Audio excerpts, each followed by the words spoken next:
Hello, my friends. It's Itheria, and we are continuing our Let's Play ASMR series. We're still in ARR, we are in the post quests, and it's been so long since I actually did this in the game that I'm not sure what to say. Somehow we have gotten entangled with. I think we've been kind of hanging around Kurthus a bit. We're not yet in Ishgard, but we've been hanging around Kurthus, and we've been finding out about heretics. So, in this clip, as you'll see, I'm about to go and face Shiva. And then I've included a clip after that because just the fight with Shiva was like 13 minutes, and I wanted the video to be longer, so I included the next clip where I do give a little bit of explanation as to what happened and why I'm doing the quest that I'm doing. But up till now, I don't have a lot to say because I really don't remember what our involvement is and why we are involved, so I hope you can still just enjoy this. Maybe you yourself remember the story. It's late, and I'm tired, but I want to see if I can do Shiva. And I kind of felt like, actually, I'll do it on Scholar. I kind of felt like I should record this part because I feel like Shiva's kind of like one of the bigger things in the game. So yeah, I wanted to do that on camera. Let's see. Maybe I'll just do a fate while I wait. Lots of levs that I have. Oh, never mind.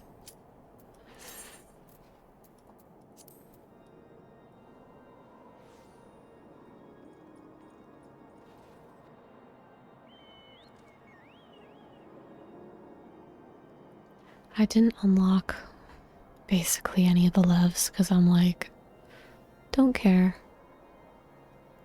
I'm just doing MSQ stuff mostly, trying to play through the game. I don't think I'm gonna finish by the time Dawn Trail comes out because I'm not playing enough, and I kind of want to play like other games too, like possibly some Elden Ring or something, so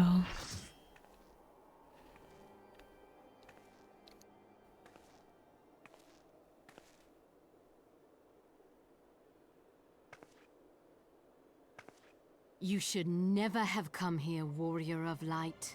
I labor only to forge a lasting peace. A peace you would deny us out of ignorance and blind faith. No matter. If it is our fate to be at odds, then it is mine to strike you down.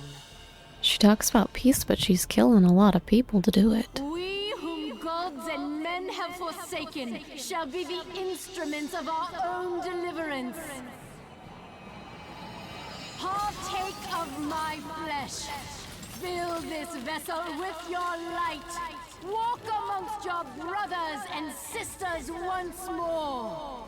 Oh, Saint Shiva, still the hatred within our hearts and bless us with eternal grace.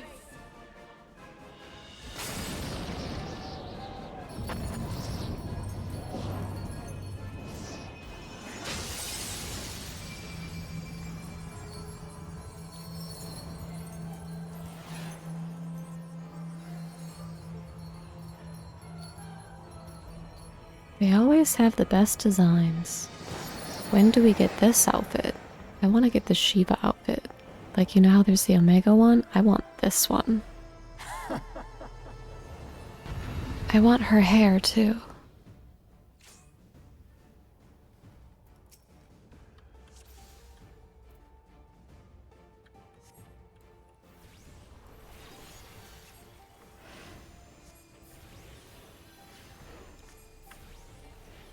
Oh, the music is good.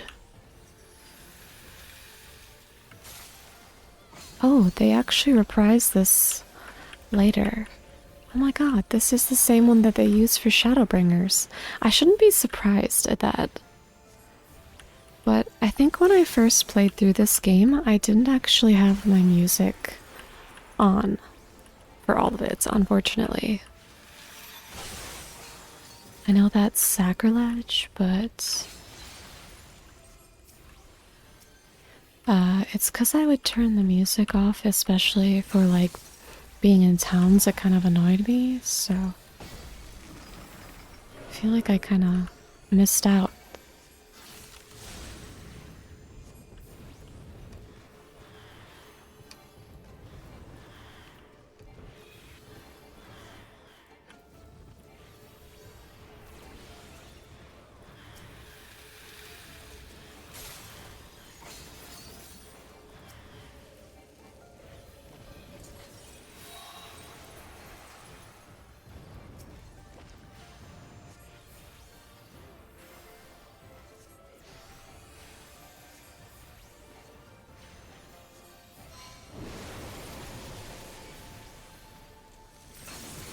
There we go, this is the part I was waiting for.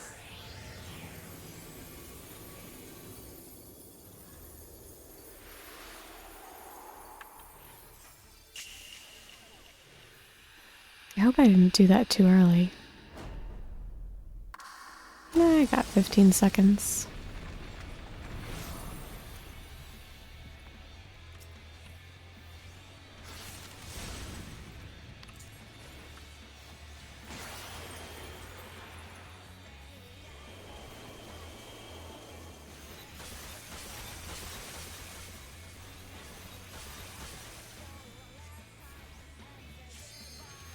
I wish I had like a better... I wish I had Indom.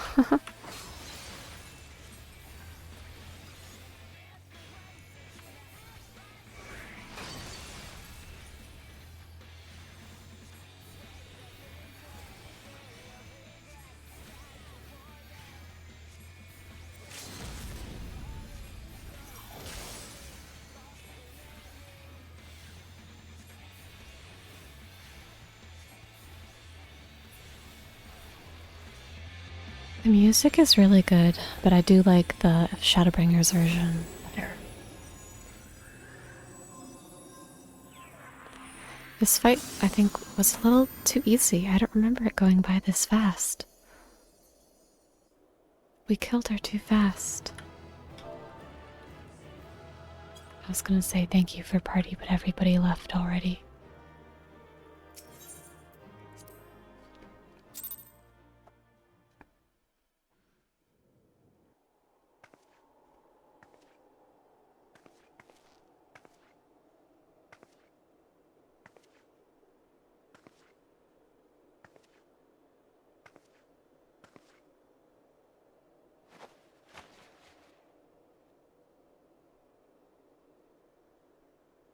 Fool.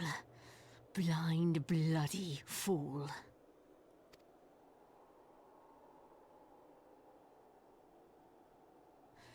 You, of all people, should understand the suffering war begets. That no sacrifice is too great if it brings an end to the violence. Mine is the righteous cause.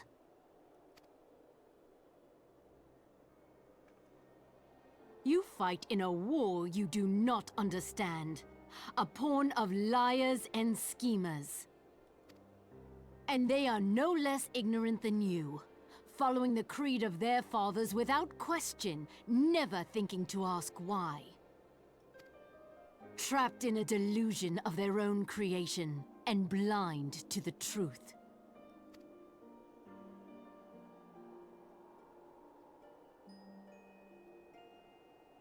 Warrior of light, redemption is not beyond us. We who walk before may lead those who walk after. Seek the Keeper of the Lake. See with eyes unclouded. Do not squander Mother's gift.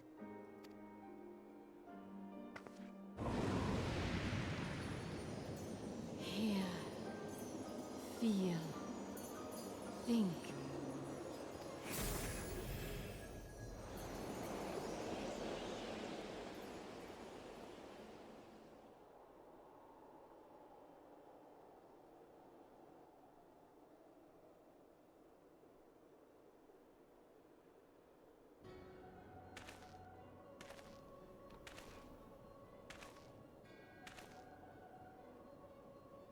And so the vessel withdraws.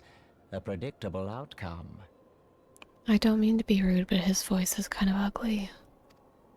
So is Nevertheless, La his mutton Habrea will be chops. pleased. How unfortunate.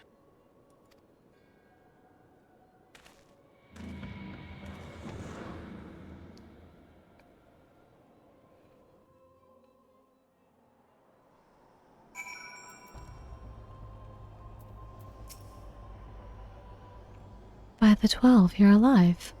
I mean, of course you're alive. Why wouldn't you be? Iceheart did what? And you're certain about that, are you? Dravonians are skilled with glamours, after all. Look, if you say that's what you saw, I believe you. It's just that I've never heard of a primal being summoned like that before. Are you sure you're not injured? Head trauma has been known to cause hallucinations, you see. No? Fair enough. I was only asking.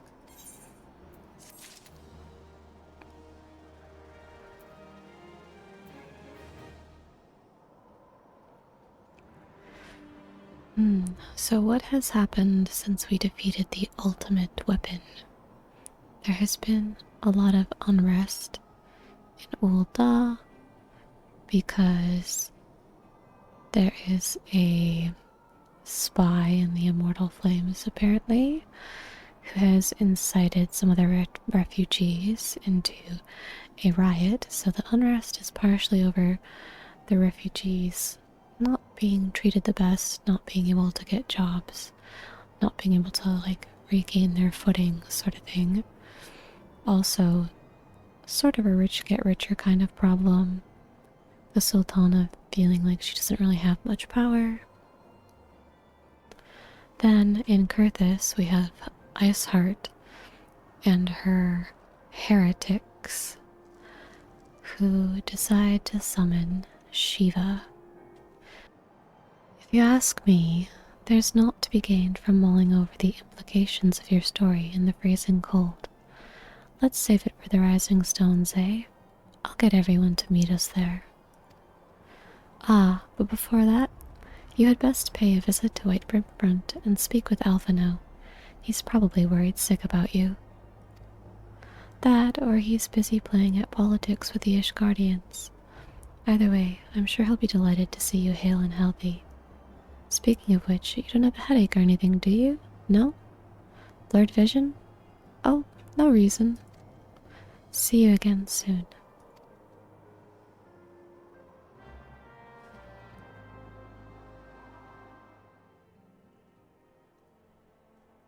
Okay, so Minfilia said, "Do you hear that? The commotion outside. Would you see if aught is amiss?" And because the quest line is called The Reason Royale, I wondered if things were about to get spicy. So I thought I would come and continue on, not camera, but kind of camera. So we'll see what happens. Earlier in the story, we were told that there was a spy that had infiltrated the Immortal Flames. I think they believe that they might be a Garlean spy, and they also believe that the spy was partially not involved. I'm so bad at words lately. They believe that the spy incited a riot, essentially. Not that they're completely at fault for the unrest, because the unrest in Ul'dah is due to basically classism and the 1% being greedy pieces of crap. And basically the refugees being unable to get jobs and blah blah blah.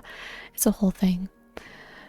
Not dissimilar to things in other nations in the real world, but that was kind of what was going on there. So they were searching for the spy, and they believe that it is Royale, the second in command, and I think they did take her into custody, and I believe they were planning to question her, and now we're getting back to that.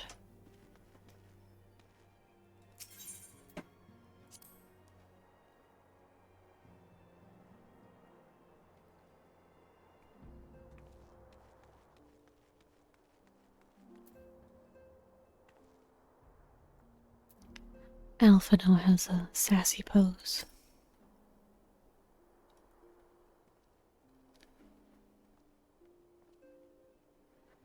"'Tis well that you are on hand.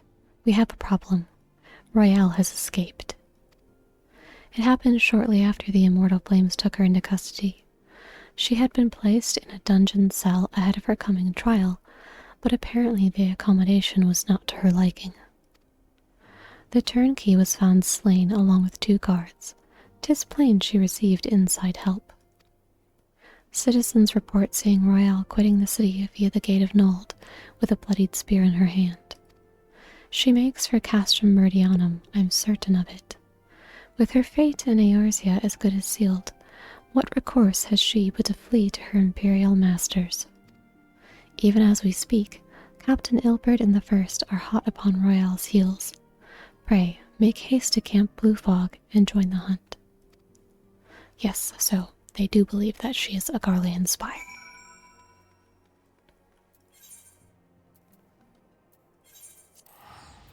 And they did note earlier in the story that she's apparently like an accomplished warrior, and she's like very good at fighting. And the only reason she went with us, that was pointless to get mounted, but anyways, the only reason she went with us was because she was outnumbered, and me, the Warrior of Light, was there, and she probably knew that not only being outnumbered, but also the fact that I was there meant she probably couldn't fight her way out of it. My thanks for coming, Scion.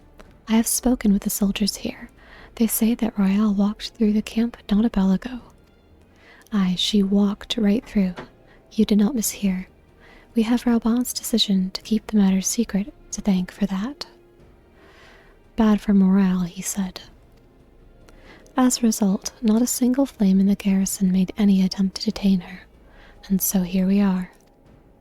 Royale must not be allowed to reach Castrum Meridianum. Another thing to note, which I'm not sure if I explained in any of my other previews, is that Alphino put together the Crystal Braves, who are kind of like a subgroup of the Scions and are meant to be like a small army that is comprised of peoples from all nations, and that is not necessarily bound to any single nation, but like I said, is essentially a subgroup of the Scions, because the Scions want to work in favor of the entirety of Eorzea and not be bound to the politics of any single nation. So the Crystal Braves is supposed to be an army that is doing the same thing. And it is technically, I guess technically Minfilia is like the leader, but it's really Alphino. It's kind of weird. At some point they had said that it would be like under the antecedent or something, but Alphino is the commander, so maybe you could think of it like Minfilia is technically the owner, but like Alphino's the CEO and does all the work. It's kind of his pet project as well. He was the one who started it and who wanted it to exist, and his hope was that by having this army that different types of threats could be faced, again, to the benefit of Eorzea as a whole and not to the benefit of any single nation or having to do with their politics.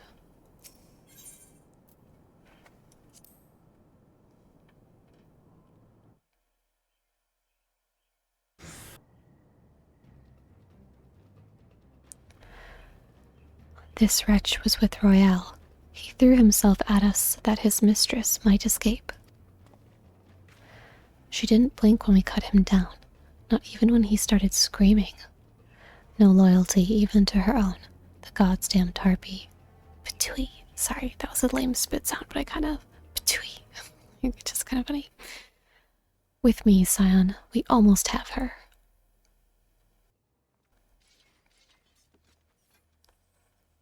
Oh, I'm a scholar? Didn't remember, like, what I was... Oh, her outfit changed. It's probably better now. She still has her glasses, though, which is kind of funny.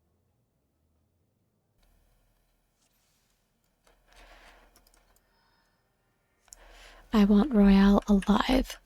Kill the rest. Or Eorzea.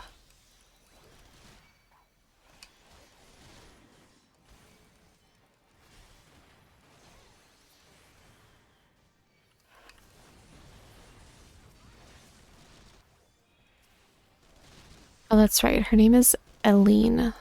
Eileen Royale.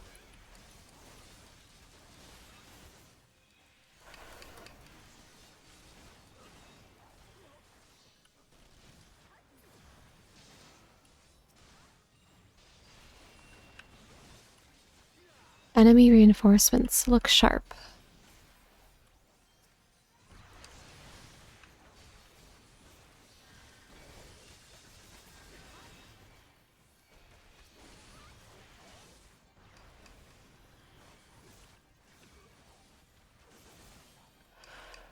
I do not know what he just said.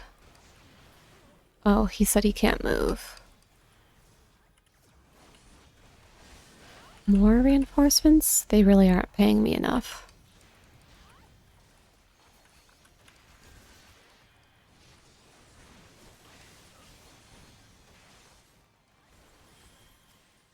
I gotta kill this guy. I'm not sure what he's doing, but I do not like the tether.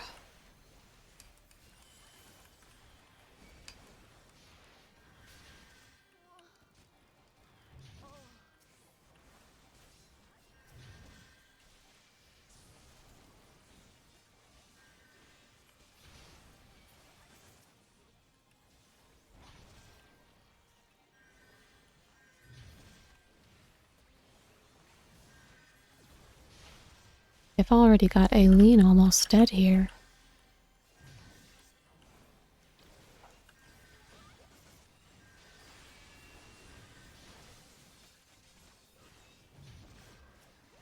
I was hoping my whispering dawn could heal them, but it doesn't.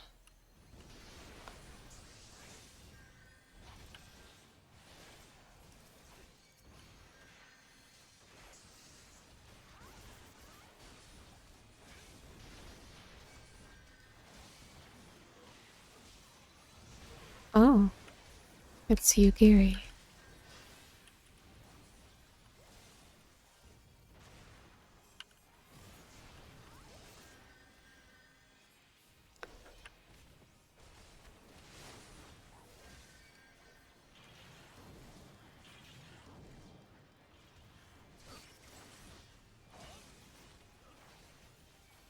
Circle fetters those who wander within it. Lure the enemy to it.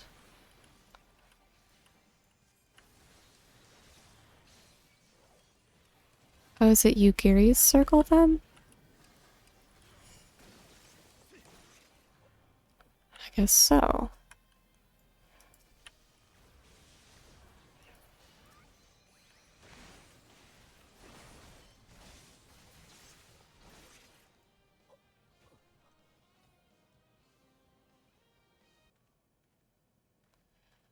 Gasp, pant. Bind her and do it tight. Yes, sir.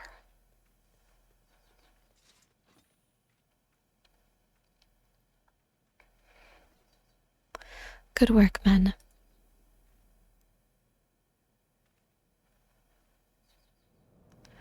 She and her Imperial cronies pushed us close, but we were better. Behold, a respected officer of the Immortal Flames. People looked up to you as one of the Order's founding members, one of its pillars. It saddens me to see you fall so low. What would you know of Lo? You, a spoiled little lordling who has never known any want. I. People such as you take wealth and birth for granted. You think it your God's given right to rule over others. You know not of our plight, the injustice that we low-born Ishgardians must endure. To the noble lords and ladies, we are not people, but resources to be consumed. I did what I had to do to survive, stealing, killing, even whoring myself. It is no fault of mine if fools imagine me a paragon when I join the flames. Kinda feel bad from her. To hear you tell it, one would think you the only person ever to have suffered. In case you have forgotten, Raubon himself was born into poverty, as was I. We lived hand to mouth, with little more than the shirts on our backs. Hunger was our constant companion. Yet never did we bemoan our lot in life, nor did we begrudge others their fortunes. We accepted the hand that we had been dealt, and played it to the best of our ability. Life was a battle, aye, but no matter what fate threw at us, we took it on the chin and came back for more. Everything we have, we fought for. How are we any different then? 'Tis true that we were both mercenaries of lowly birth, and 'tis true that we both had our fair share of struggles. But whereas I sold my sword, you, Marshal, you sold your comrades. If life has taught me one thing, it is that you never betray your own. I would sooner cut off my own arm than raise a hand against a friend. Oh, all this foreshadowing here is real interesting, and it's something you don't notice unless you've played the story before. But enough talk. You'll return to Ul'dah to face justice, and the people whose trust you have dragged through the gutter. Man, I can't believe he said he would cut off his arm. Whoo boy. Not so much as a hint of remorse. 'Tis well that this sordid business is finally at an end. A friend's betrayal cuts deeper than steel. We must hope that we have chosen our own allies more wisely than Raubon chose his. Oh, about that.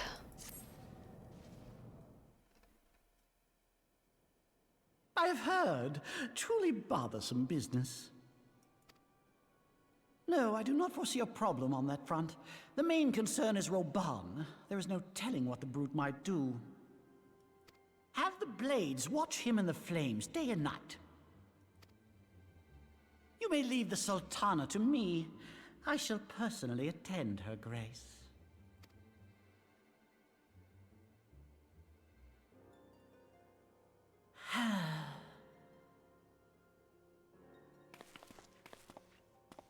Sever one of the East Aldenard trade routes.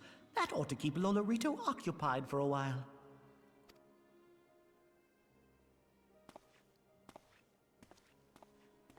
Nanamo Ulnamo. For my sake, pray be a good little Sultana to the last. So I just want to do a little explanation here since I don't think I played this part on screen. So Lolorito is one of the really rich dudes on the syndicate whose businesses are booming, and apparently he actually is making more money than Teleji Adeleji. And he kind of comes across as a dickwad. He's very clear that he does not want to offer help to the Domans who are seeking refuge, because the Domans come seeking refuge from the Garlemald who has invaded them, and they end up going to Mordona, because that's the solution that we come up with, is that they can help build Mordona, which is where the Ascians are, and it's like a neutral territory.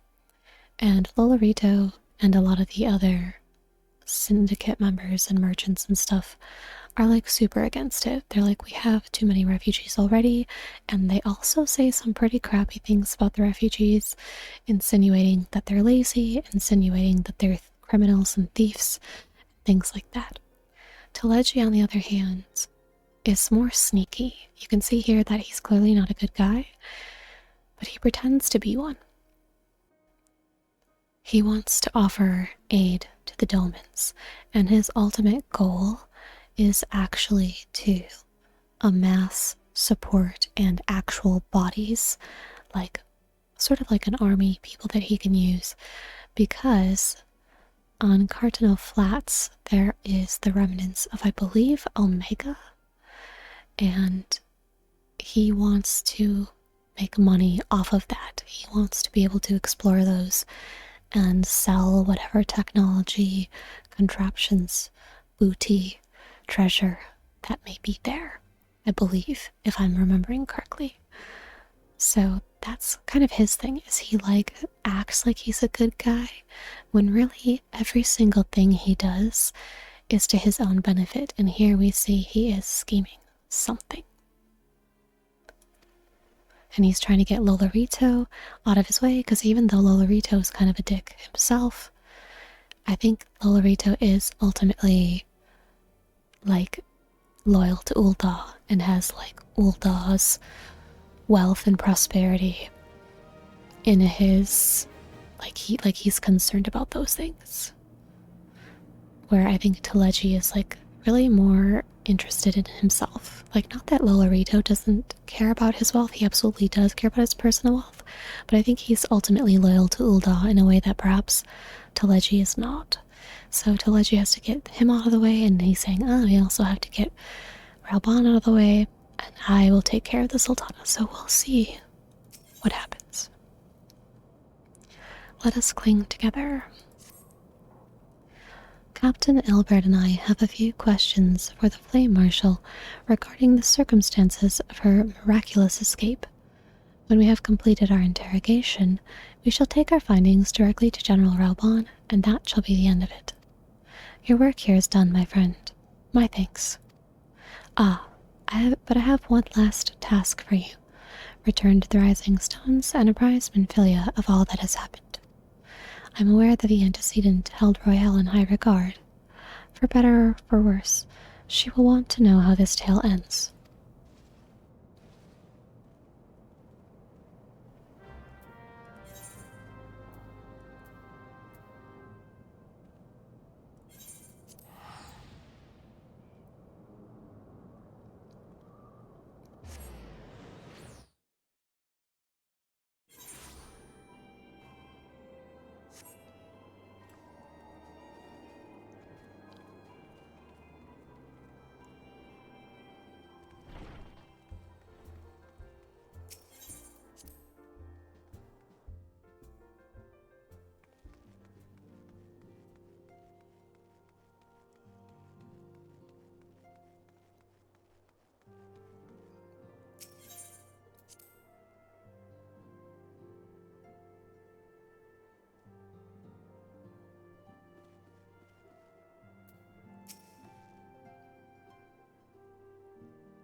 Welcome back, my friend. I have already received word from Alphino. To think that Flame Marshal Huayu was the Garlean agent. I know not what to say. Huayu? How was I ever supposed to pronounce that? Did she just say Huayu? Huayu. It was kind of that French R in it. Huayu. Ugh. Together with Raoban, Eileen lent us much needed aid at the time of our Order's founding. She was particularly passionate about the need to tackle the primal threat. When we discussed the subject, her eyes fairly shone with determination. Whatever else she may have been, I choose to believe that it was her true self with whom I spoke then. But now is not the time to dwell on such matters. I have an important announcement to make regarding our effort to defeat the Ascians. We shall begin as soon as everyone is assembled. Oh, I forgot about this. They're also trying to find a way to defeat the Ascians, because what happens is, even if you defeat one, they don't really die. They kind of just disperse and come back together in the space between our world and basically the ethereal sea, they don't really die. So they can come back over and over and over and cause us problems. So we're essentially trying to find a way to trap them in a crystal.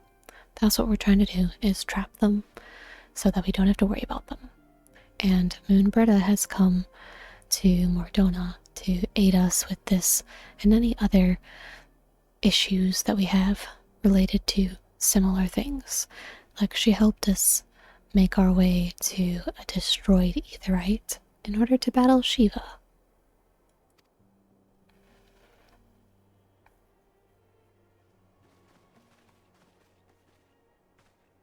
My thanks for coming, friends. Moonbreeder, the floor is yours. By now, I'm sure you're all familiar with white auracite, the miraculous material that'll allow us to capture Ascian souls. Back at Snowcloak, we verified its ability to absorb vast amounts of ether. Alas, it leaves something to be desired in the area of stability. The stone can only store ether for a short while before expelling its contents. In addition to auracite's inherent limitations, we must needs be wary of our enemy's strength. Our foe draweth upon an infinite wellspring of power. Even should we succeed in entrapping him, the stone will not long contain his wrath. Meaning that, if we want to kill the swine, we'll have to be quick about it. 'Tis our belief that an Ascian soul may be permanently undone, if smitten by a sufficiently concentrated burst of pure ether. The only trouble is, we can't say for sure how concentrated the burst needs to be. Without knowing how much ether an Ascian soul is composed of, we're basically guessing. Our sole clue lieth in thy struggle with La Habrea. During that encounter, Heidelin bid you forge what she called a Blade of Light, a weapon which took the form of a luminous stream of energy. Based on your description, we believe the blade with which you vanquished your foe was composed of ether. Admittedly, your victory proved ephemeral, as La Habrea was able to use a crystal of darkness to flee into the space that lies between our world and the void. The fact remains, however, that Heidelin placed the means to destroy the Ascians in your hands. Be that as it may, it would be unwise to assume that you will do the same when we next encounter such a foe. Quite so, my lady. We must needs find the means to forge our own blade of ether, one to equal that which Heidelin did benevolently bestow upon her champion. That is all well and good, but it seems to me that producing such a blade will require a prodigious quantity of ether. Whence will it come, pray tell? Oh, what if we had two pieces of white auracite? One to trap the Ascian, and the other to store the ether for the blade. Oh, nice try. But it's as I said, the stone won't hold ether for any length of time. We'd still need to collect the stuff there and then, sorry to say. And therein lies the rub. Finding a way to create the blade whenever and wherever we choose. 'Twould seem more research is in order. I'm going to linger a while, perform a few more tests on the auracite. And I could do with some help. Urianger, why don't you lend me a hand? Mine apologies, but I am required at the Waking Sands. He's like so shy around her. Lady Minfilia hath given me sole charge of the premises. 'Twould be unseemly to leave them unattended. Sole charge, you say? So you're basically alone there, then? Well, that settles it. I'll just have to come to you. And she's like constantly flirting with him. She's like, oh, we're gonna be all alone together.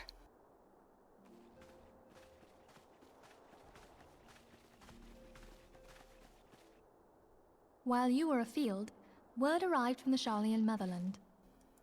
You will recall that a survey party was dispatched to investigate the incident at the Isle of Val. What they discovered was troubling, to say the least.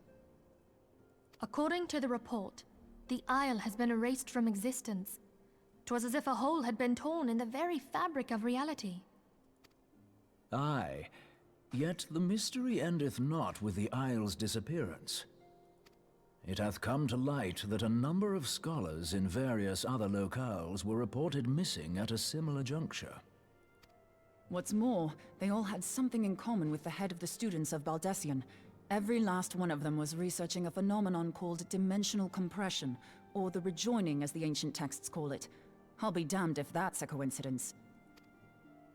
All indications suggest Ascian involvement, but I sense that a force greater still is at work.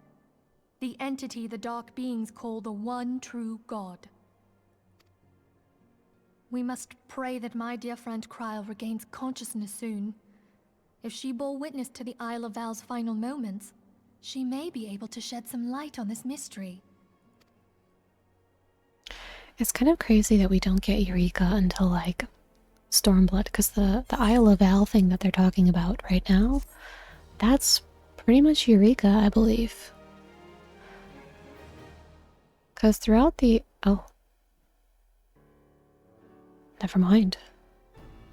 Throughout the entirety of ARR, we've been in contact with the students of Baldessian, aka Kryl. Minfilia has been in contact with her. Calamity, the forces of the 14th Imperial Legion entrenched themselves in strategic locations across Eorzea. So swiftly did they accomplish this, it was suspected that they had received help. To think that it came from Huayu. Huayu. I can't believe her name is Huayu. Why do they spell it like that? Is that a real French name or something? Didn't deal exclusively with the 14th. She also answered to a higher authority in Garlemald. But this higher authority could not have been the Emperor. By consenting to the media project, Solus Zos Galvus showed himself to be more concerned about preventing the spread of primal influence than claiming Eorzea for the Empire. He would happily have seen the lot reduced to ash. We believe a number of high-ranking figures within the royal household were against the decision, but that they knew better than to oppose the Emperor openly. Of course, this didn't prevent them from making clandestine provisions, in which Huayu played a part. Huayu? I can't get over it. Alas, these provisions did not prevent Dalamud from falling, and the ensuing chaos changed the face of the realm forever. Yet Eorzea survived. To all intents and purposes, the Meteor Project had failed, and the Empire was left to rue its lack of a decisive means to eliminate the Primals. Until, that is, it stumbled upon the Ultima weapon. Even before the accursed thing was dug up, it seemed to me the 14th had the might to overwhelm our weakened armies. Yet they chose to hide behind their walls. Why? The Black Wolf was wary of making the denizens of Eorzea desperate, lest more Primals emerge to bleed the land. The discovery of the Ultima weapon, however, emboldened him to resume his war of conquest in earnest. But there was one in Garlemald who believed that Van Belsar's actions were premature. One who stood higher in the Imperial Army's chain of command. He ordered the Legatus to halt his advance, only to find that the Black Wolf had slipped its leash, and that the 14th now acted alone. In a bid to bring Van Belsar to heel, he used the agent he had planted in Ul'dah prior to the Calamity to undermine the Legion's efforts. A man who outranks Van Belsar, yet opposed the late Emperor's decision to annihilate Eorzea. This could only be the former High Legatus of the Garlean army, now known as Emperor Varus Zos Galvus. So he was Huayu's true master. Huayu. But one of several in actual fact. We've learned that even as Huayu served the Empire's interests, Huayu. She sold Imperial secrets to a certain faction in Eorzea. Damn, she was like just giving shit out to whoever would pay her. In so doing, she helped to maintain the status quo, thus prolonging the conflict. Considering who stands to profit from war, it isn't hard to imagine who her other masters were. Ah, it must have been the rich people in Ul'dah. 7 hells! You mean to say that she was a double agent? Huh, triple, if you consider her services to Van Belsar and the new Emperor as separate. As neatly as these pieces seem to fit, one aspect of the puzzle remains unclear to me. By whose will was the Marshal feeding intelligence to the heretics? And try as I might, I fail to see how aiding their cause would profit either her Imperial or Monetarist masters. Could it be that another hand is at work here? If so, Huayu must be made to reveal whose it is. Huayu must be made. Huayu. Not only have I lost a trusted friend, now I must interrogate her as a stranger. If I were gonna spell Huayu, I would probably spell it H-W-A-Y-U. Not a pleasant task, I grant you, but a necessary one. Unless we weed out the ivy, root, stalk, and stem, it will simply grow back. I know that full well. Those closest to Huayu have already been detained, and I will question them alongside her. Is it really Huayu? I'm sorry, Did I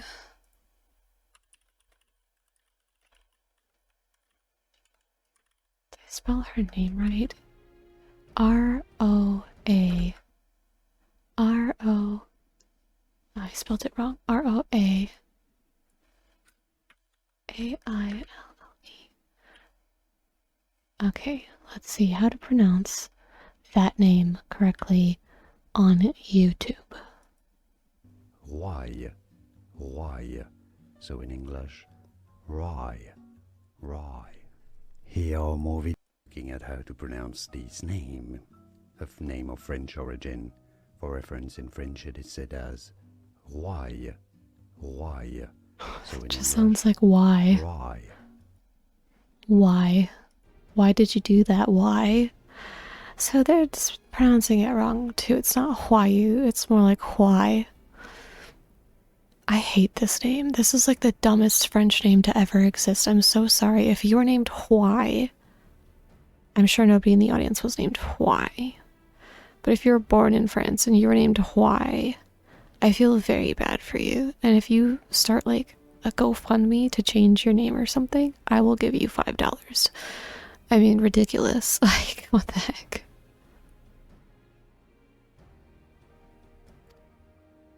General, pray keep in mind that there may be unwitting abettors among them.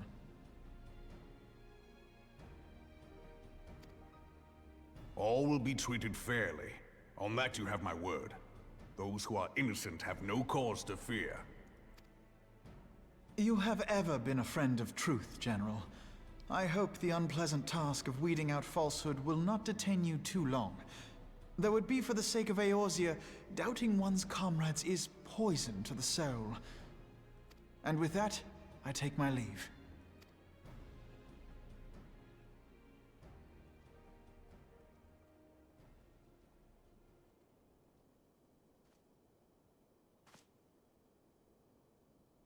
All these years, I've been made to dance to their tune.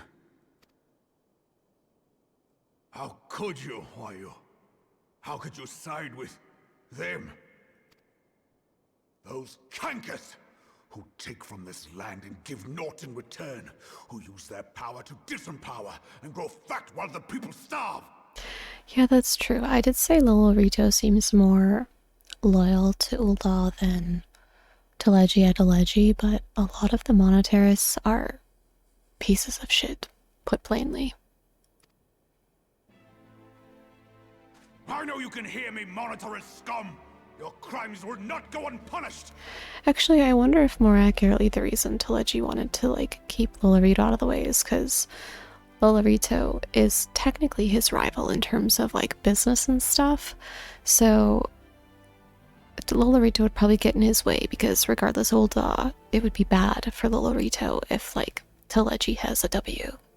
Like, it's bad for everyone, but it's bad for Lolorito and Lolorito's businesses, so that's probably more accurately why he got in the way. It probably doesn't have as much to do with loyalty to Ul'dah, but he is in a position of power in Ul'dah, and he probably wants Ul'dah to stay roughly the way that it is because he's making money off of it. Lolorito, I mean. It's like one of the richest men in Ul'dah. One day I will purge this land of your sickness before the eyes of the 12. I swear it!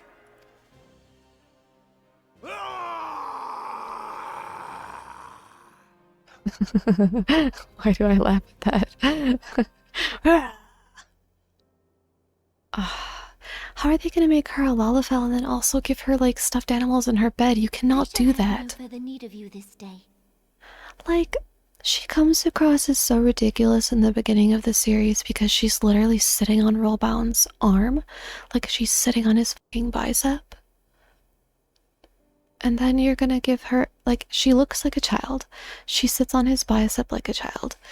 Her voice is childish because she's a Lalafell, but then you want to pull the whole, like, Lalafells are, like, I get that Lalafells are adults, but, like, it's kind of weird when they're adults but they have like stuffed animals. And then again, I guess I shouldn't be saying that because I know there's a lot of adults who enjoy like squishmallows, and I literally like to crochet amigurumi, which is kind of like dolls. I don't sleep with them, but I actually just like to do it for the fun of it. So mostly I just like give them away. But yeah, I don't know, it's just like when she's already so childlike, you're like, what's this absolute child doing ruling a country? And then you put stuffed animals in her bed. It's like, no, please. We need to, like, if you're gonna say that they're adults, like, distance them a little. I don't know. But then again, they look like the child races are just really weird, aren't they? And this isn't like an anti-Lalafell thing. I've played a Lalafell. It's goofy, it's cute, it's fun, it's whatever. But like, you see this path I'm going down where I'm like, probably overthinking it, but it's a little weird. And it's hard to take them seriously. That's my thing. It's like, it's kind of hard to take them seriously. Your Grace. She looks like a bench with an N, so I don't get demonetized. I already said the F word though, so. I fear that not even mine own chambers shall remain private for long. Were they ever? Has the situation grown so grim?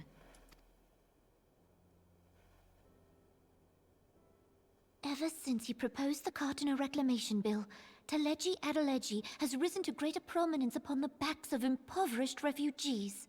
The monetarists were ever united in their pursuit of profit, but the man's actions have torn a rift in their ranks. They snap at each other as rabid dogs. Yet now is not the time to be bickering among ourselves. If this bickering is a threat to law and order, might you not have grounds to dissolve the Syndicate? Would that the solution were so simple, Admiral. Alas, my moving to dissolve the Syndicate is certain to spark outrage among the influential merchant class, whom the Cabal represents. This would serve to exacerbate the current unrest, and peace would slip still further away. Be they rich or poor, natives or refugees, all who reside in Ul'dah have a right to pursue happiness. It is the duty of a ruler to protect this right. If I am to perform my duty, I must needs tread warily. It would not do to make enemies heedlessly. Were Lord Lolorito here, he would doubtless say that I have my head in the clouds. A ruler is required to take a wide view. Try as we might to cater to all needs, some will inevitably be overlooked. As such, there shall ever be citizens who feel aggrieved. It cannot be helped. But as you have informed us, the monetarists take no view but their own. They hunger for power while the masses starve. In the absence of a common cause, it seems beyond any one individual to make Ul'dah whole. And the presence of a Garlean agent within the Immortal Flames only makes matters worse. Even accounting for Uldah's historic reliance upon mercenaries, such a grievous breach of security is unprecedented. I fear this business will provide the monetarists with a rod to beat Rauban.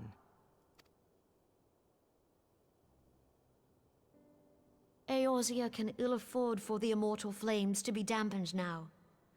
Ere long, the Garleans will turn their ravenous gaze toward our lands once more. If we are to resist their might, our nations must stand together. Yet for this to happen, our nations must be whole. Cannot be done to improve the situation in Ul'dah.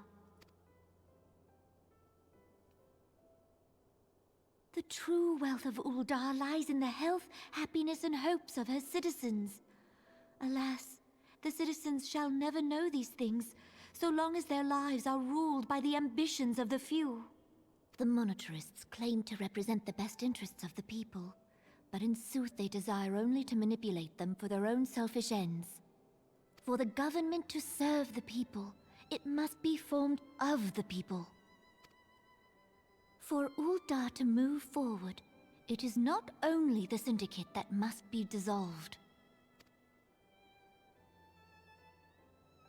Nay, you jest.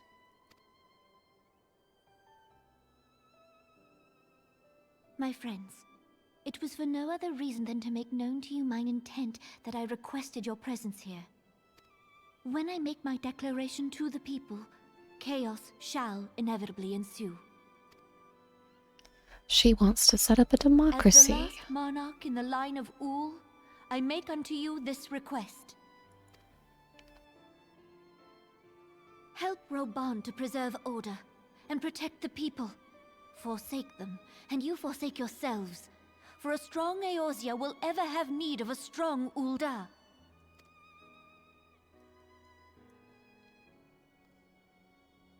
Your Grace, are you certain of this? There is no other way. When the time is ripe, the nation shall become a true republic. Both royalists and monetarists shall cease to be. Ul'dah will no longer belong to kings or queens or merchant princes, but to her people.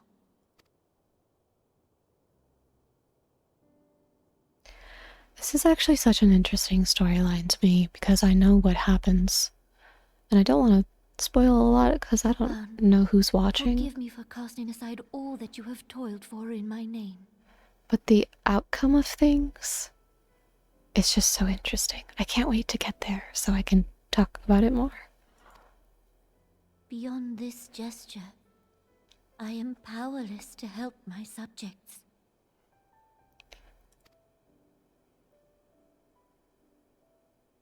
But yeah, if she succeeds, unlike Gridania and Limsa, this would truly be the first city-state to be completely run by the people. So we'll see what happens. Like I said, I already know, but I'm wary. It's one of those things where it's like I want to talk about certain things because like replaying this and like having everything kind of refreshed in my mind, but also knowing things that happen later and like tie back to this stuff makes it so interesting to like want to talk about it. But then at the same time I'm like, oh man, what if somebody's watching this who like hasn't played this story or is like working their way through? I don't want to ruin it for anybody. Or if somebody who comes across this channel and is just like enjoys my voice and is like, oh, this girl's playing a game, maybe they'll become interested in 14 and want to play it too. And I don't want to like spoil things, but I also want to talk about them, so it's kind of difficult. Good intentions.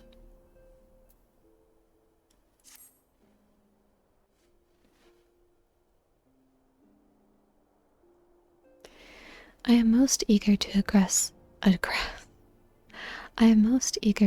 the Ascian threat. However, we dare not neglect our other pressing concerns.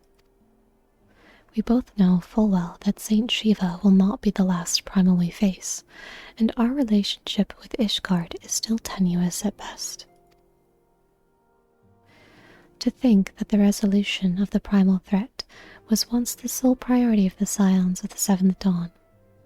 Some days I wonder if it was wise for us to take on so many other responsibilities. Lest you forget, antecedent, the Scions need not shoulder the burden alone. Were not the Crystal Braves established for this very reason?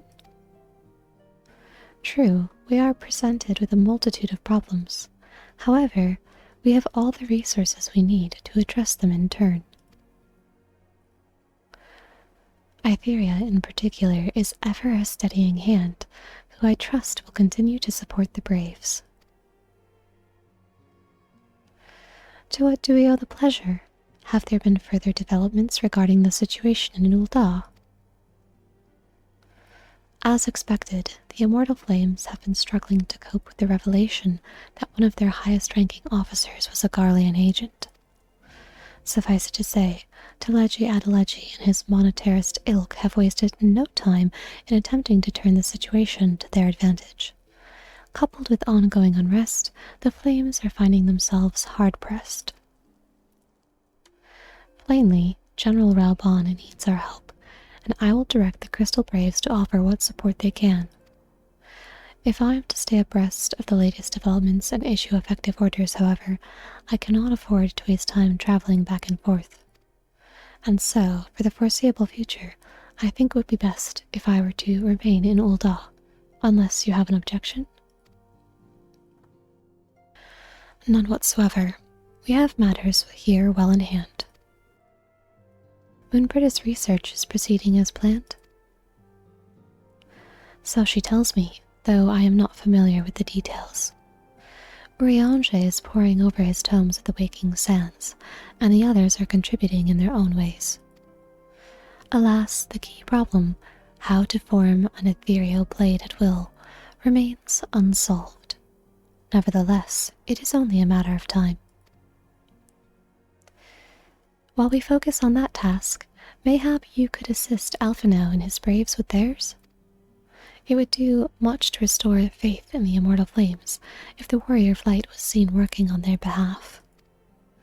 Never forget that your esteemed status allows you to act in ways that those more tightly bound to organizations and nations cannot. As ever, I implore you to do so. Not that your response was ever in doubt, but I humbly thank you once more for aiding our cause. Now then, there are preparations I must attend to before my departure, such as receiving Riol's latest report. He has proven to be quite skilled at gathering information others wish kept secret, hence why I placed him under my direct command and ordered him to investigate the Ul'dah riots. When you are finished here, join me outside. Depending on what he has to say, I may soon have a favor to ask. If there are any developments on our front, I shall inform you at once in the usual fashion.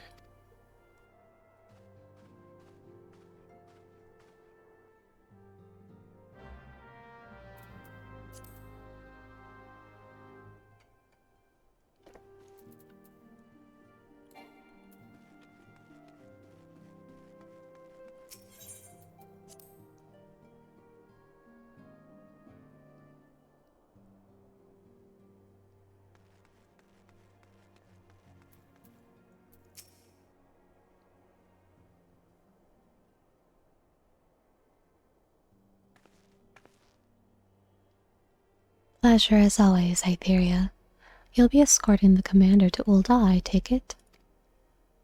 Actually, I had another task in mind for her. If you would be so kind as to repeat your report for her benefit? Right then. Me and mine have been making inquiries into the source of the weapons what found their ways into refugee hands a ways back. So happens we caught wind of something promising. A rather large purchase of sharp and pointy things by a black marketeer holed up near Highbridge. I doubt that this man would have secured such a quantity of weapons if he did not already have clients waiting. Clients that, for whatever reason, would prefer for this transaction to remain secret. Brings to mind that merchant what caught an arrow while talking to Itheria, don't it? Generous fellow he was, doling out swords and spears to the downtrodden and disgruntled. Which isn't to say that these clients have the same mischief in mind, but if you want to be sure, might be prudent to intervene before they collect their goods, savvy?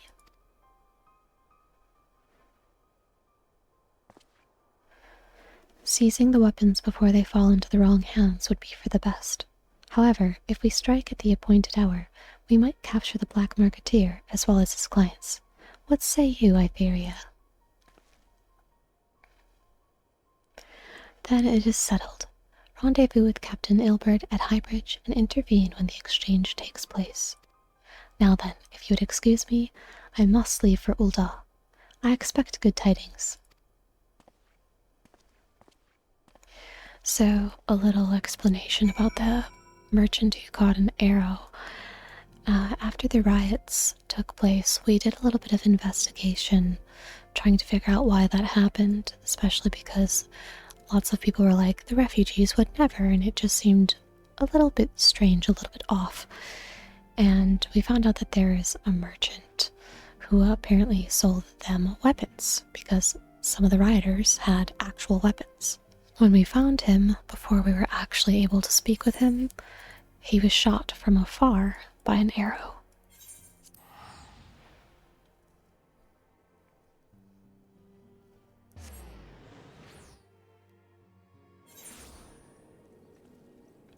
And to be clear, he died. Like, he died from the arrow. There's no interviewing him after that.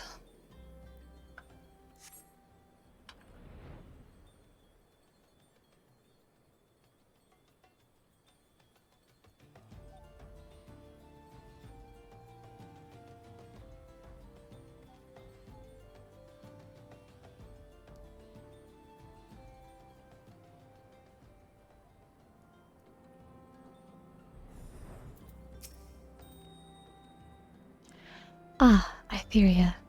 My scouts have been keeping a close eye on the Black Marketeer, and it would seem that his guests have arrived. It would also seem that he has hired more than a few men to stand guard. Common thugs of no consequence, but they nevertheless pose a threat. Even so, I feel compelled to apologize. This is far beneath a woman of your standing, and Commander Leveilleur needn't have dispatched you hither. But powerful men ever have need of loyal, able-bodied friends. Having found one in you, 'tis only natural that he would come to rely upon you without hesitation. It's kind of weird to hear someone refer to Alphino as powerful men. Like, to me, he's still a kid.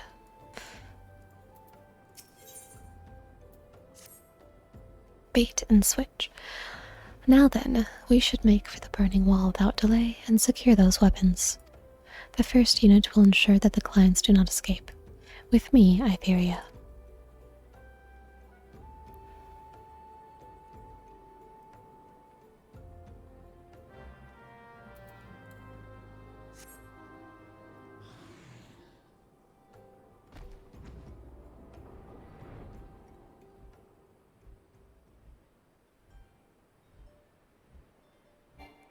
I have to say, it's so nice being able to fly now.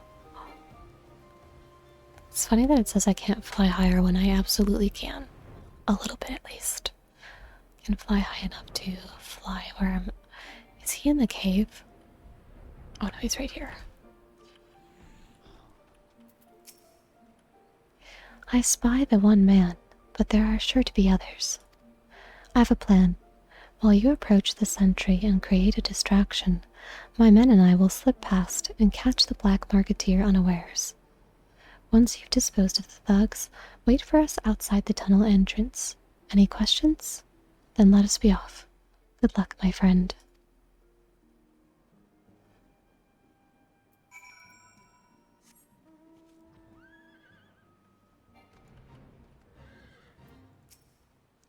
Who goes there? An adventurer? Damned fool. You should have never come here. By the way, use your chocobo.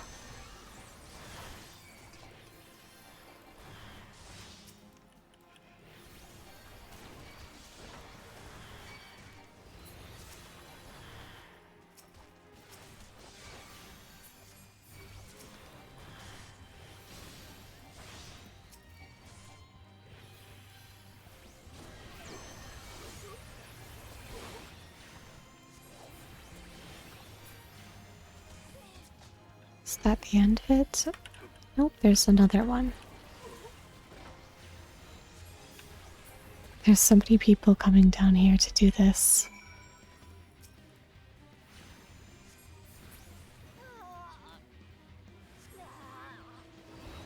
Okay. To go wait for Albert.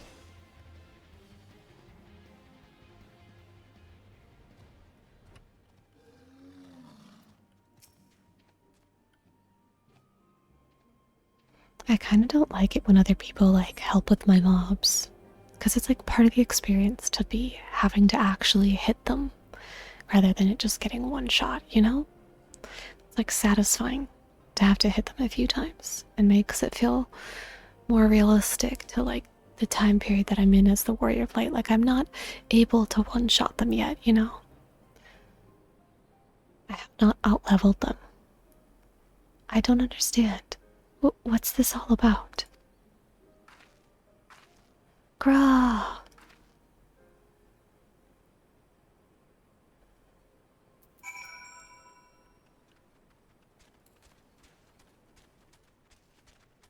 I love a good cave. Damn, Albert did him in.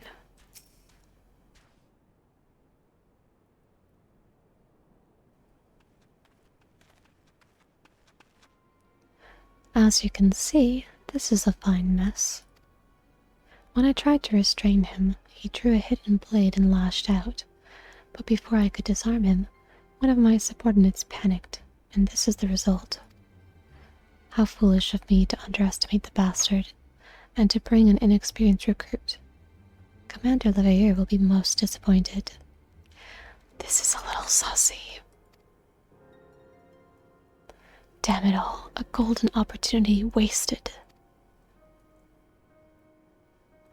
As for the clients, though we know not how, they slipped past our perimeter. At present, the first is currently tracking a party of dusk-white sellswords we suspect may be them.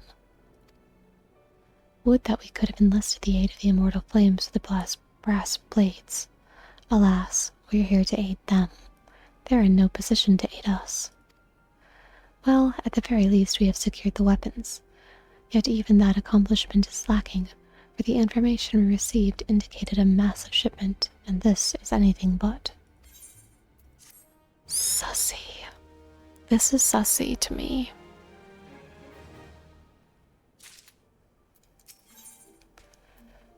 Ilbert would like nothing more than to have this incident forgotten.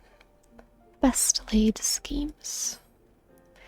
I will join the first in their hunt for the dusk-white sellswords. If the gods are good, we will catch them before they escape into the Black Shroud. In the meantime, I ask that you deliver these weapons to Ul'dah in my stead. Entrust them to the third Hase. He will take care of the rest. I have to actually click on it. Now I can go to Ul'dah.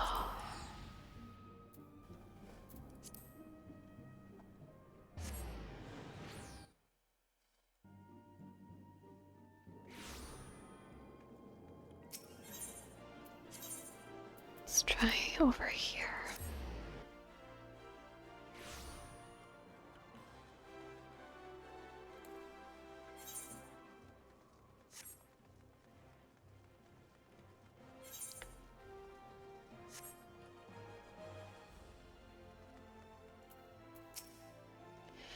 Ah, the Warrior of Light, ever reliable friend to the Crystal Braves. You have my deepest thanks for your assistance in Kurthis.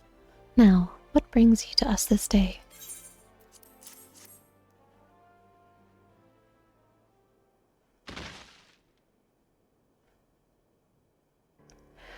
A gift of weapons from a certain black marketeer, courtesy of Captain Ilbert, you say? Understood. Once we've catalogued the contents, I'll have them delivered to the Hall of Flames.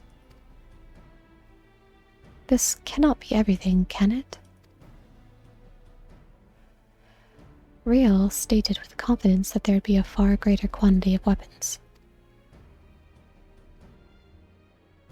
A blatant falsehood. Clearly, Riel is unfamiliar with the ways of Ul'dah merchants who ever strive to present themselves as greater than they are. We should be thankful that his information was not completely erroneous, and that we managed to achieve anything worth at all. Is Yu Hase also sussy? What the heck? It's still something worth celebrating, isn't it, Lieutenant? Besides, We've got more important things to worry about, like fighting those Garleans up north. There'll be no fighting if I have anything to say about it. Our orders are to stand watch, not to seek glory in battle.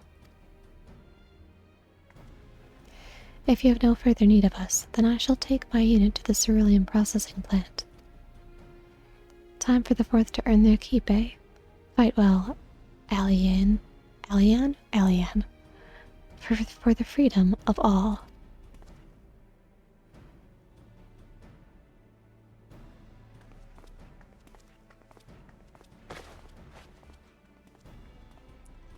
Excellent work as always, my friend. Rest assured that the Immortal Flames will hear of your contribution. Until we meet again.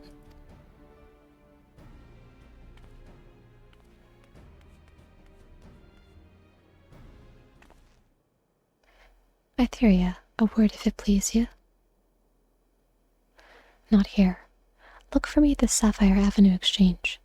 No need for whistling this time, don't you worry.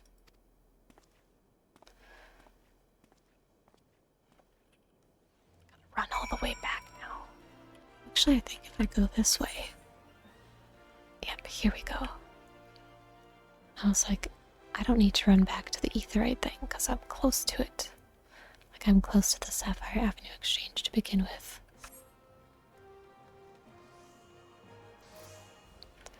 Her outfit reminds me of my favorite outfit in the game. I will say I don't really prefer it with underwear. I usually like to have like an actual skirt or shorts under it. But this is very similar to the outfit I wear because I use the boots, this top, and I actually use the healer pants that match like the white mage pants. I was hoping this would show me the actual skirt, but I think it actually is this skirt. Still, this is like one of the best Mog Station glams. I want to see what cane that is now. I'm like, wait, what cane was she wearing? Large wand. Ebony cane. I kind of like that. Kind of cute, kind of cute. It almost looked... It does glow a little bit. I was like, it looks like it has a bit of a glow. That's lovely. Okay.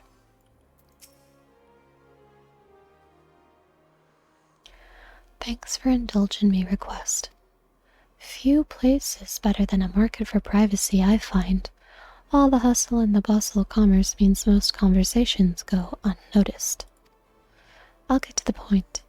At the Burnin' Wall, when you and the captain interrupted the exchange, what happened? Tell me everything. Leave no detail out. Interrupted the exchange. Yes, he definitely interrupted stuff.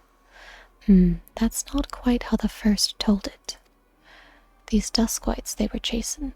Latest word is that we lost the trail. But you never saw him yourself? Not before the fighting started, and not after? Something ain't right. I don't know what it is, but I can feel it in me bones.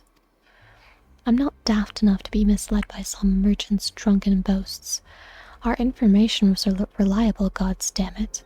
I know he purchased those weapons. As if I've never deciphered a moneylender's books or had to follow a transaction back to its source. Did plenty of that back when the Braves were getting started, believe me. The commander wanted assurances that we weren't taking gil from the wrong sort of benefactors. Of course, these days the money flows like water, and the first and third get the shiniest new toys.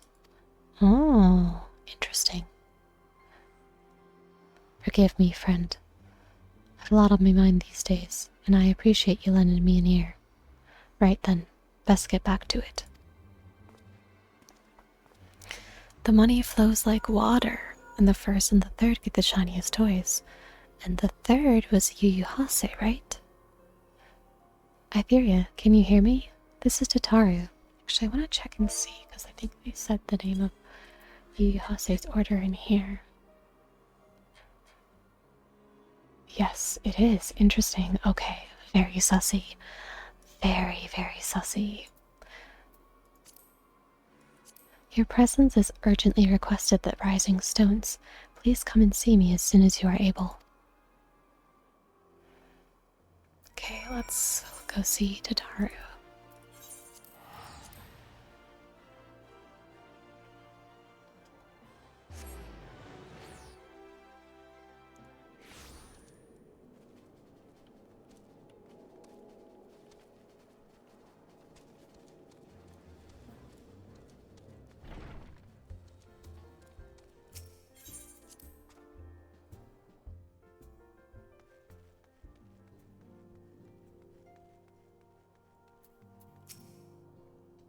Thank you for coming so quickly, Itheria.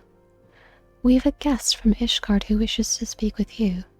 A most, determined lady by all indications. I wonder if it's, the second in command to Amaric.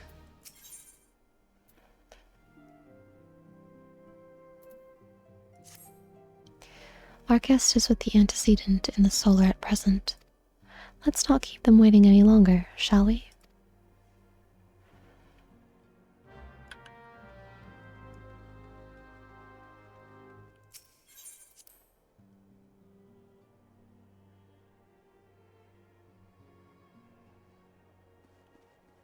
Ah, I was correct.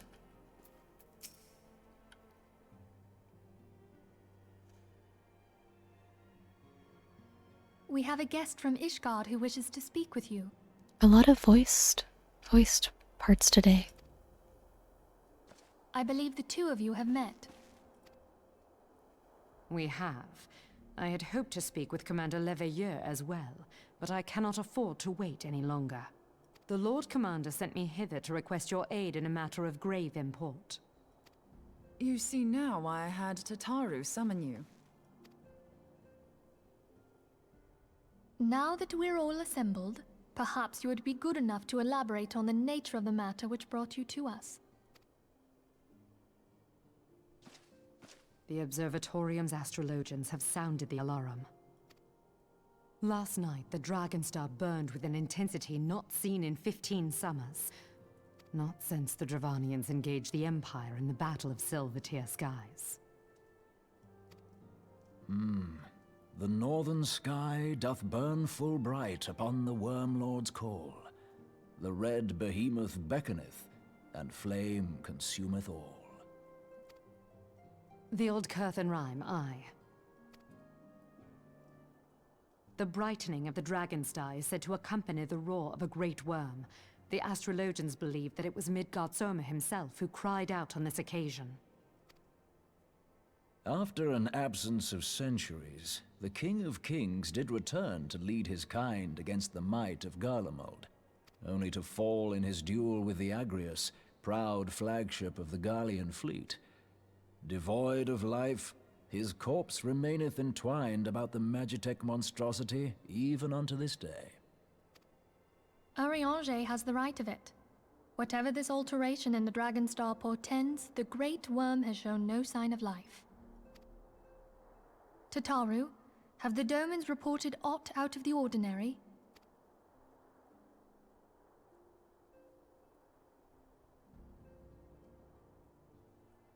Correct me if I'm wrong, but if Midgard Zorma had roared, wouldn't we have heard it here in Revenant's Toll? Roar is but a figure of speech. Dravanians can communicate in ways beyond our ken. It is for this very reason that we are forced to look for signs in the heavens. We cannot say with any confidence that a great worm roared at all, much less that it was Midgard Sorma. Only by directly examining the Keeper of the Lake can we be certain. However, it will take too long to gain the Holy See's approval to dispatch the Temple Knights. Ah, so we once again have to do the work for you, because the Holy See can't be counted on to do basically anything. Therefore, Sir Emric would entrust this task to you. Do you accept? We knew you would not disappoint us. Now, if you would excuse me, I must return and assist the Lord Commander. We have precious little time to prepare. To prepare for what, pray tell? When a great worm roars, his brethren cannot choose but answer. We prepare for battle. Ah, I see. They're gonna go fight some dragons while we check to see if Daddy Dragon is actually awake or not.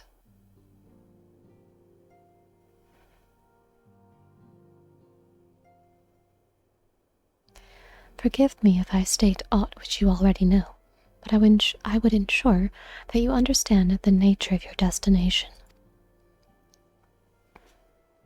As Urianger stated, what we now call the Keeper of the Lake is the wreckage of the Agrius, former flagship of the Imperial fleet, and the corpse of the worm responsible for its destruction. 15 years ago, as the next step in his campaign to subjugate Eorzea, Gaius Van Baelsar attempted to seize control of Mordona. So massive was his force that all thought his victory a foregone conclusion. But an unlikely ally came to Eorzea's aid that day. Midgard Sormer, legendary guardian of Silvertear Falls, burst forth from beneath the waters of the lake and led a host of dragons against the Garlean airships overhead. In what would later become known as the Battle of Silvertear Skies, the Great Worm felled countless airships before engaging the Agrius.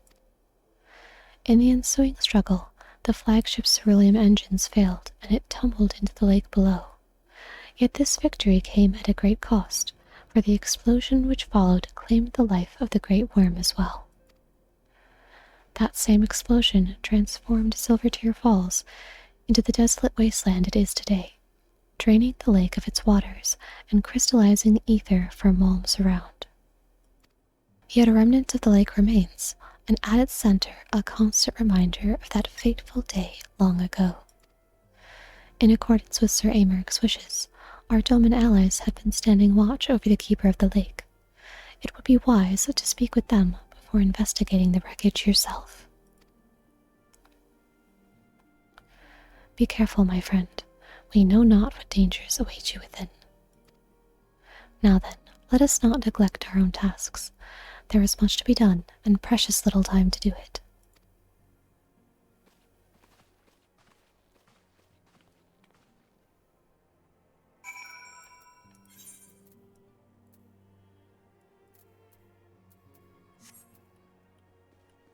Okay, I'm already somewhat close.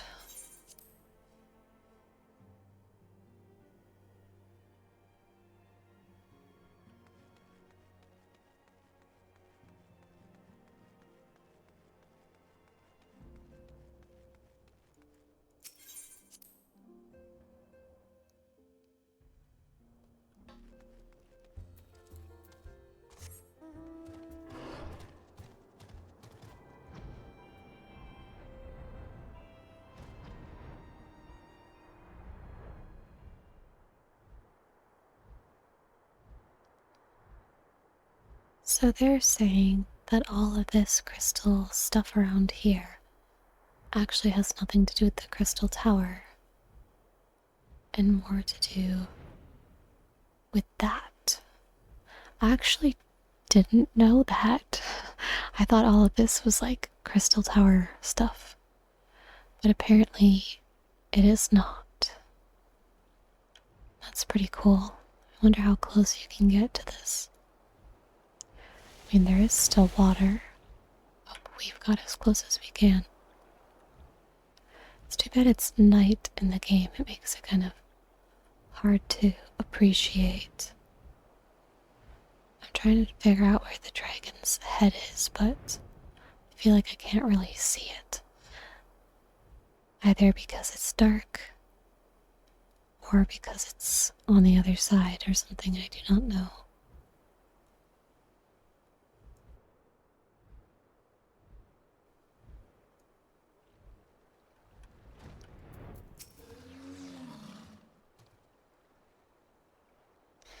You're in luck, miss. I was about to send word to Revenant's Toll about the Garleans. Of late, I've seen small airships, likely from Castrom's Sentry, come and go from the Keeper of the Lake. Though I cannot say for certain at this distance, I believe they may be salvaging something from within the wreckage. The Castrom supply lines have been cut for some time, and I'd wager they're desperately in need of spare parts and other equipment.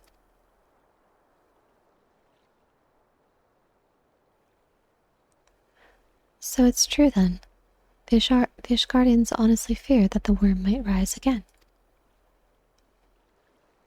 Well, from here that seems rather unlikely, but if it's assurances they want, you've got no choice but to inspect the corpse in its entirety.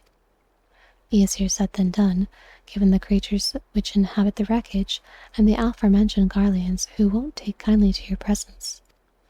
They're sure to fire upon an airship, so I'd advise a more stealthy approach. Take this boat and a few of your comrades to the base of the Agrias, then climb to the top. That's the only viable approach, I'd say. Very cool. Okay, I'm gonna take a little break, and then I'll do this. I don't know if I'm gonna do it on screen or not, but for now I need a break, so good night.